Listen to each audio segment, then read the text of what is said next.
औज़ुबिल्लाहि बिस्मिल्लाहिर्रहमानिर्रहीम नहमदहु व नसल्ली अला रसूलिहिल करीम अम्मा बाद। आइए एक और मौजू को छेड़ते हैं। पिछले सीरीज में कलाम के बीच बीच में जब आपके सामने हम आते हैं तो कुछ मौजू पर बात हो रही है, जिस पर आपने देखा कि पहले सीरीज में अशार, दूसरे सीरीज में कुछ बातें, इम्पोर्टेंट बातें, तीसरी सीरीज में आपने देखा कि वालिदैन की मुखालफत के मौजू पर भी बात हमें। अब एक मौजू छूट रहा है जिसका बहुत ज़्यादा ज़रूरत है आज के डेट में, और उसको ज़रूरत समझते हुए आज हम इसको रख रहे हैं। वो है पर्दा पोशी और गीबत। पर्दा पोशी और गीबत। पर्दा पोशी तो हम लोग सब समझते हैं कि हर इंसान का पर्दा पोशी करना चाहिए। ये मौला अली का मीरास है। पर्दा पोशी के वजह से ही मौला अली को खास खिलाफत बातिन जो है और खास जुब्बा रसूल पाक ने इनको अता फरमाया था, सबको मालूम है। लेकिन पर्दा पोशी दर हकीकत है क्या और गीबत है क्या, इसको भी समझना बहुत जरूरी है। बाज लोग इन चीजों में फर्क नहीं समझते हैं तो हम लोग भी कंफ्यूज करते हैं, इसलिए इन सब चीज को समझना जरूरी है। देखिए, पर्दा पोशी का एक लिमिट होता है। पर्दा पोशी एक हुदूद के अंदर रह करके होती है। जहां तक मुमकिन हो एक भाई दूसरे भाई की पर्दा पोशी करे, लेकिन ऐसा नहीं है कि हमेशा पर्दा पोशी ही करते रहना हो। ऐसा नहीं है कि हर हमेशा किसी की ऐब छुपाना ही है। ऐसा नहीं है इस्लाम में कि हर हमेशा किसी का ऐब को ढकते ही रहिएगा। ऐसा नहीं है। कैसे नहीं है, आइए आज हम दलील से बात करते हैं। बाज लोग कंफ्यूज रहते हैं कि भाई कितना भी बड़ा कोई भाई कर दे, कुछ भी गुनाह कर दे, उसको ढक दिया करो। ऐसा नहीं है। अल्लाह के रसूल क्या फरमाते हैं, आइए इस आईने में हम लोग पहले देख लें, उसके बाद हम लोग फिर थोड़ा जीरा करेंगे। इस पर एक छोटा सा पहले एक वाकया बयान कर दें, क्योंकि जहन में आ गया। सबको मालूम है कि हजरत सरमत शहीद बिल्कुल बरहना रहा करते थे, एकदम नंगा रहा करते थे, और वो जो जामा मस्जिद है उसी के दरवाजे पे बैठा करते थे, और कंबल को ओढ़ते नहीं थे, कंबल को ऐसा ही जमीन में रखे रहते थे। ये भी कहानी में है, तारीख में आता है।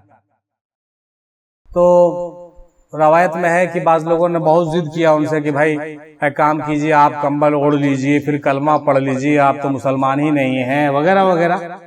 इसमें हम लोग ये भी वाकया जानते हैं कि वो सिर्फ ला इलाहा कहते थे, इल्लल्लाह कहवे नहीं करते थे। हम लोग सब जानते हैं सब चीज।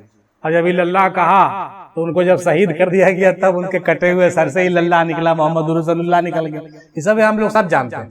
तो हम एक वहां पर एक इम्पोर्टेंट चीज को हम कोट करते हुए आपको बता रहे हैं, वासी साहब तवज्जो करेंगे।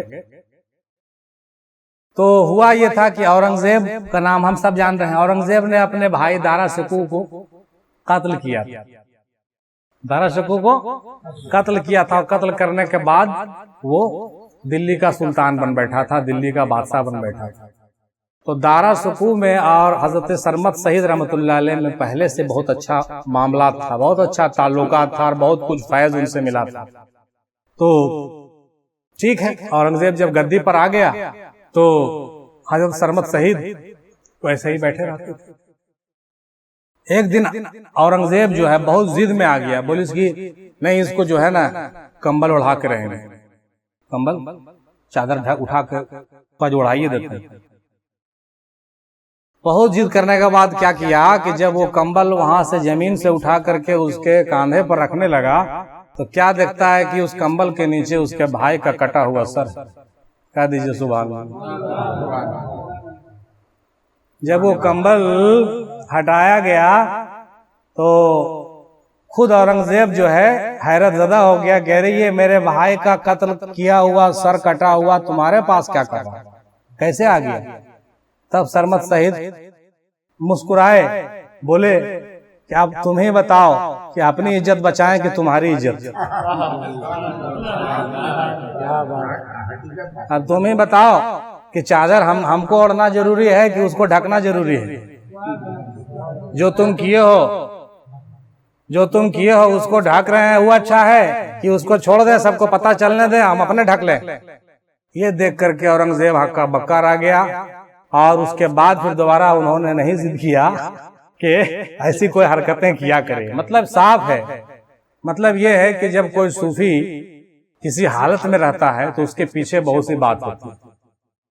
तो वो औरंगजेब का पर्दापोशी कर रहे थे, औरंगजेब का पर्दापोशी कर रहे थे, लेकिन कत्ल की पर्दापोशी नहीं होती।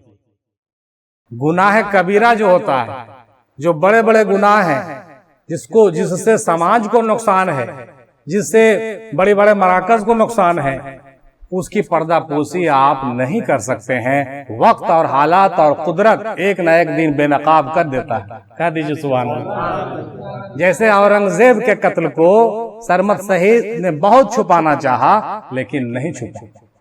क्यों? उसके पीछे भी यही वजह है। वो हदीस हम आपको जरूर सुनाना चाहेंगे। वजह क्या है? हम जब सोचने लगे तो ये बात हमारे जहन में बिल्कुल कहिए कि बिल्कुल वारिद हो गई है। हमने कहा कि भाई ये बात जो है आप लोगों तक भी पहुंचा दें कि पर्दापोशी कैसे नहीं चाहते हुए भी छूट जाता है। कुदरत है उसके पीछे, हिकमत है उसके पीछे, कानून है उसके पीछे, अल्लाह की मसलहत भी है उसके पीछे। तो आइए इन हदीसों को देख लें। आप भी आज से पर्दापोशी और गीबत में फर्क समझ जाइएगा। कंजुल आमाल किताब किताबुल बर, बाब गीबत करने की रुख्सत और इजाजत वाली सूरतें। किन सूरतों में गीबत करना जायज होता है? हदीस नंबर 8068 है जी। इसका तर्जुमा देखिए जनाब वाला कि 3 आदमी की इज्जत की हिफाजत यानी गीबत। इज्जत की हिफाजत यानी गीबत, वही बात जो हम भी कह रहे थे, इज्जत की हिफाजत। गीबत करने का मतलब उसकी इज्जत खोल रहे हैं आप, समझ रहे हैं कि नहीं? तो 3 आदमियों की इज्जत की हिफाजत यानी गीबत तुम पर हराम नहीं है। अगर सुन रहे हो तो समझिए कोड को, इस बात को कोड कीजिए कि 3 आदमी की गीबत तुम पर हराम नहीं है।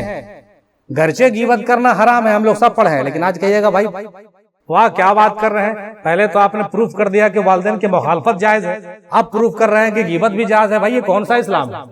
लेकिन ये इस्लाम ही है। इस्लाम का वो पहलू है जो हम और आप से अक्सर व बेशतर छुपाया जाता है।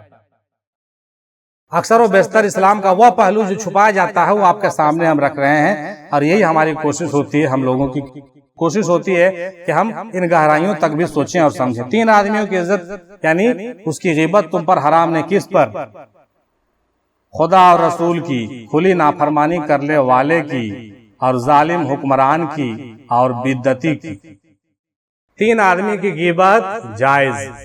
3 आदमी की गीबत जायज। पहला, वैसा आदमी की गीबत आप कर सकते हैं, पहला खुदा और रसूल की खुली नाफरमानी करने वाले की।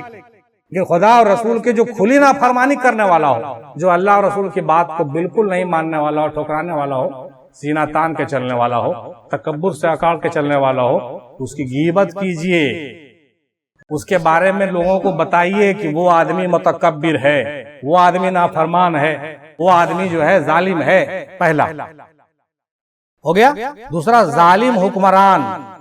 वैसा हुक्मरान नाम लेने की जरूरत नहीं, आप खुद समझ सकते हैं, हमेशा होता आया, हर जमाने में होता है। तो वैसा जालिम को हुक्मरान हो, कोई राजा हो, महाराजा हो, कोई वैसा पोस्ट का मालिक हो, तो उसके बारे में लोगों को बताइए, घर घर जाके बताइए। ये हुक्म है जनाब। अब कह रहे हो बड़ा अजीब बात बोल रहे हैं। अजीब बात है, हम दलील के साथ बोल रहे हैं। घर घर जाके बताइए उसके बारे में, ताकि उस अफसर से, उस भ्रष्टाचारी से, उस चोर से, उस डाकू से, उस डकैत से लोग बच सकते। समझिए बात। हम फंस गए, दूसरों को तो बचा सकते हैं। हम डूब गए, दूसरों को तो बचा सकते हैं। तो कहने का मतलब, पहला अल्लाह रसूल की नाफरमानी करने वाले की, और दूसरा जालिम हुक्मरान की और जालिम अफसरान की, और तीसरा बिद्दती की। कोई अगर खुला बिद्दत कर रहा हो, जो बिद्दत माने नया चीज पैदा करना, दीन में नया चीज पैदा करना या दुनिया में कोई नया चीज पैदा करना, उसको बिद्दत कहते हैं। तो जो कोई नया बिद्दत कर रहा हो उसके बारे में भी लोग बताइए, भाई देखिए ये नया चीज ला रहा, ये नहीं होना चाहिए, गलत है। हालांकि बिद्दत के 2 अक़साम है, पहले हम लोग जान चुके हैं, बिद्दत हसना और बिद्दत कबीहा। तो जो बिद्दत हसना है, जैसे हम लोग नजर न्याज करते हैं, महफिल मिलाद करते हैं, इजलास करते हैं, ताजिया बनाते हैं, सब बिद्दत हसना। लेकिन बिद्दत कबीहा अगर हो, कोई ऐसा बिद्दत जो हमारे किसी असलाफ ने नहीं किया और जिससे दीन में नुकसान हो, उस बिद्दती का कोड कीजिए, उस बिद्दती का आप निशानदही कीजिए। उस बिद्दती के बारे में लोग बताइए, अरे फला के पास मत जाना, वो बहुत बड़ा बिद्दती, उसके पास जाओगे गुमराह हो जाओगे, वो तुमको दीन की तरफ नहीं दूसरे तरफ ले जाएगा। समझिए बात। तो इन 3 लोगों के बारे में हदीस में आ चुका है मोहतरम कि हम गीबत कर सकते हैं, इसकी पर्दापोशी नहीं करनी, इन लोगों की पर्दापोशी नहीं करनी। समझ लीजिए बात। आप देख लीजिए कंजुल अमाल किताबुल बर बाब गिबत करने के रुखसत और इजाजत वाली सूरत है। हदीस नंबर यह है, क्या तुम फाजिर का जिक्र करने से डरते हो, उसका तज़किरा करो ताकि लोग उसे पहचान लें। इंपॉर्टेंट बात है ना, फाजिर का तज़किरा करो ताकि लोग उसे पहचान सकें। फासिक की गिबत नहीं होती, हुदूद इलाही का पास नहीं हो तो उसकी इज्जत का क्या ख्याल। यानी जो लोग हुदूद इलाही का पास तोड़ देते हैं, अल्लाह रसूल के हुदूद से पार कर जाते हैं, वैसे लोगों की गिबत तुमको करनी चाहिए, वैसे लोगों की ऐब-पोशी आप मत कीजिए।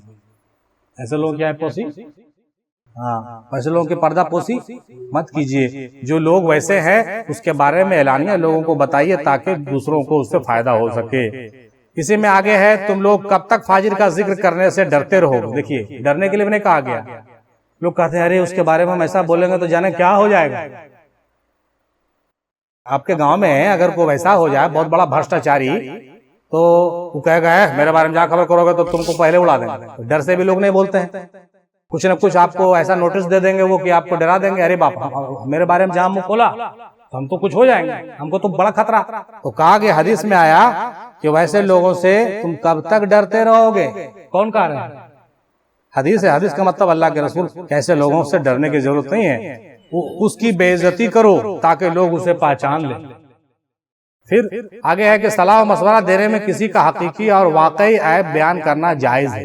जैसे आप किसी से मशवरा सलाह कर रहे हैं तो वैसे हालत में भी आप किसी को सही बात बताइए, छुपाइए मत। अगर मान के चलिए किसी से हम रिश्ता हमारा होने वाला है और हम कहें कि नहीं भाई अगर बतिए बतेवे तो जो है कि रिश्ता कट जीते, तो आप फंसा रहे हो उसको।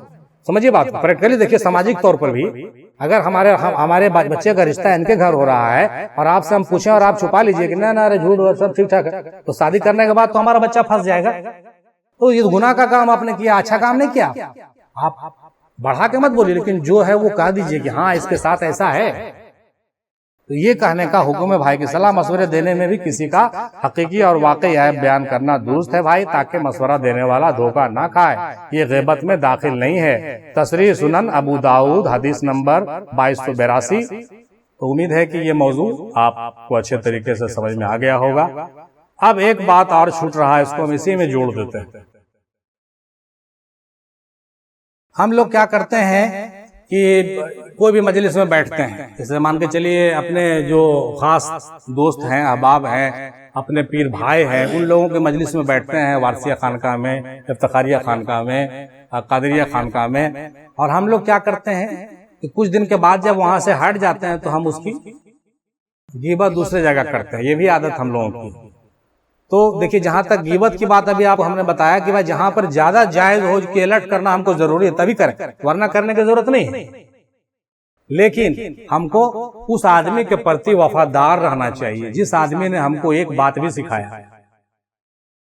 जैसे आपसे हमने कुछ सीखा तो आप हमारे उस्ताद हुए, आपसे हमने कुछ सीखा तो हमारे उस्ताद हुए। तो किसी भी हाल में कोई भी उस्ताद जो आपको एक भी बात सिखाया हो, चाहे जिस सिलसिले का हो, जिस जगह का हो, उसका रिस्पेक्ट करना हम लोगों पर बिल्कुल फर्ज है।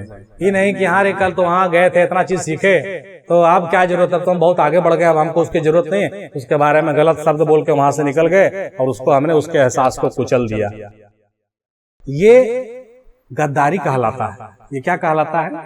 हाँ, ऐसा नहीं होना चाहिए। अगर कहीं से भी हम लोगों को कुछ तालीम मिली है तो उसके प्रति वफादार रहने की कोशिश कीजिए। ऐसा नहीं है कि नहीं रहना, वफादार रहेंगे उसके प्रति, लेकिन जो बात बोलने लायक है वो तो बोलेंगे ना, जो बात जरूरी है बोलना वो तो बोलेंगे, लेकिन बाकी मामलों में हम उसके प्रति वफादार रहेंगे। अगर हमको शमसी भाई से कुछ सीखने को मिला तो जिंदगी भर उसका एहसान हमको नहीं भूलना चाहिए। अगर उनसे हमको कुछ मिला या उन्होंने कुछ हमारे लिए किया तो उसको हमको याद रखना। कुछ लोग कहते हैं क्या, अरे भाई मैं तो एकदम बिल्कुल ये हूँ, एहसान सिर्फ अल्लाह का है कि हमको उसने खिलाया पिलाया और इतना पैसा दिया, माल दौलत दिया और हमको इस पोस्ट पर बिठाया। आप बोल रहे हैं साहब, रसूलुल्लाह की ये भी हदीस है कि जो बंदे का एहसानमंद नहीं है वो खुदा का भी एहसानमंद है। आपको सब कुछ मिला लेकिन किसके वसीले से मिला? जिसके वसीले से मिला उसको भी नहीं भूलना, चाहे वो जो भी लगे रिश्ता में आपका, चाहे वो दूर का हो नजदीक का हो, उसको हम लोगों को फॉलो करना चाहिए। अल्लाह ताला से दुआ है कि हम लोगों को इन बातों पर गौर करने, अमल करने और उसको अपनी जिंदगी में उतारने की तौफीक इनायत फरमाए और हम लोगों को गलत से सही के जानिब रुजू होने और चलने की तौफीक अता फरमाए। वाखिर दावाना अल्हम्दुलिल्लाहि रब्बिल आलमीन बिरहमतिका या अरहमर राहिमीन बहक़ ला इलाहा इल्लल्लाह मुहम्मदुर रसूलुल्लाह सल्लल्लाहु तआला अलैहि वसल्लम।